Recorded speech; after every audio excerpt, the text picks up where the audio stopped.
Assalamualaikum warahmatullahi wabarakatuh. Halo semuanya, perkenalkan nama saya Cantika Syakila, Prodi S1 Kesehatan Masyarakat, Peminatan Administrasi Kebijakan Kesehatan. Pada video UTS mata kuliah MKBW ini, saya akan membahas salah satu penyakit tidak menular yang memiliki prevalensi sangat tinggi di dunia maupun di Indonesia, yaitu penyakit diabetes mellitus. Video ini saya buat untuk memenuhi tugas UTS mata kuliah MKBW mengenai simpul-simpul penyakit. Yang pertama, saya akan menjelaskan definisi diabetes. Diabetes mellitus adalah penyakit metabolik yang ditandai oleh kadar gula darah yang tinggi atau hiperglikemia akibat gangguan pada sekresi insulin, aksi insulin, atau keduanya. Secara umum, terdapat dua tipe utama, seperti diabetes tipe 1, yaitu kondisi autoimun ketika pankreas tidak lagi mampu memproduksi insulin.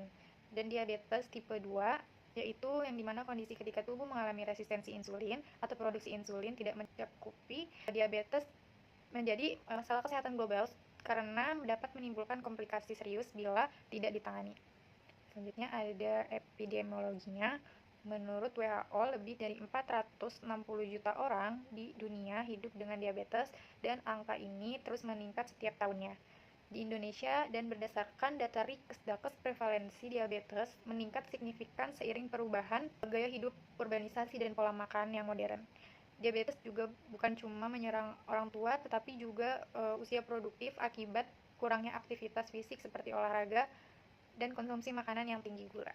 Faktor penyebab dan faktor resikonya itu ada beberapa yang menyebabkan seseorang terkena diabetes mellitus, seperti genetik atau riwayat keluarga, seperti individu dengan orang tua atau saudara kandung penderita diabetes mellitus yang memiliki resiko lebih tinggi. Terus obesitas atau kelebihan berat badan, kurangnya aktivitas fisik seperti olahraga membantu tubuh menggunakan glukosa sehingga aktivitas rendah meningkatkan resiko. Terus pola makan yang tidak sehat seperti konsumsi makanan yang tinggi gula, minuman manis, fast food, dan rendah serat meningkatkan resiko diabetes. Usia di atas 50 tahun, hipertensi, dan kolesterol tinggi. Selanjutnya ada tanda dan gejalanya. Penderita diabetes biasanya menampilkan gejala klasik seperti yang dikenal dengan 3P, yaitu poliuria, sering buang air kecil, polidipsi, sering merasa haus, dan polifagia, sering merasa lapar. Selain itu, terdapat gejala lain seperti kelelahan, berat badan turun tanpa sebab yang jelas, penglihatan kabur, pendengaran terganggu, dan luka yang sulit untuk sembuh. Selanjutnya ada diagnosis. Diagnosis diabetes itu ditegakkan melalui pemeriksaan kadar gula darah yang seperti gula darah puasa, gula darah 2 jam setelah makan, HbA1c, atau gula darah sewaktu lebih 200 mgdl dengan gejala klasik diabetes.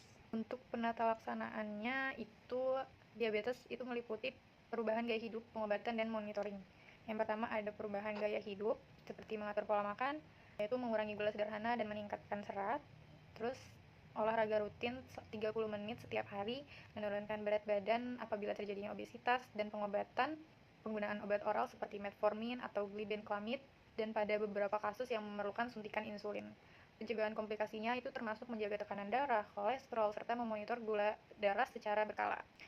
Dan komplikasi diabetes itu jika tidak dikontrol, diabetes dapat menyebabkan komplikasi yang serius seperti penyakit jantung dan stroke, kerusakan ginjal seperti gagal ginjal, neuropati dan kerusakan saraf, retinopati dan kebutaan, luka kronis hingga diamputasi, dan gangguan pada pendengaran. Karena itu, kontrol gula darah sangat penting. Sekiranya dari saya cukup. Itu saja. Mohon maaf jika ada salah kata dalam penyebutan. Terima kasih telah menonton. Wassalamualaikum warahmatullahi wabarakatuh.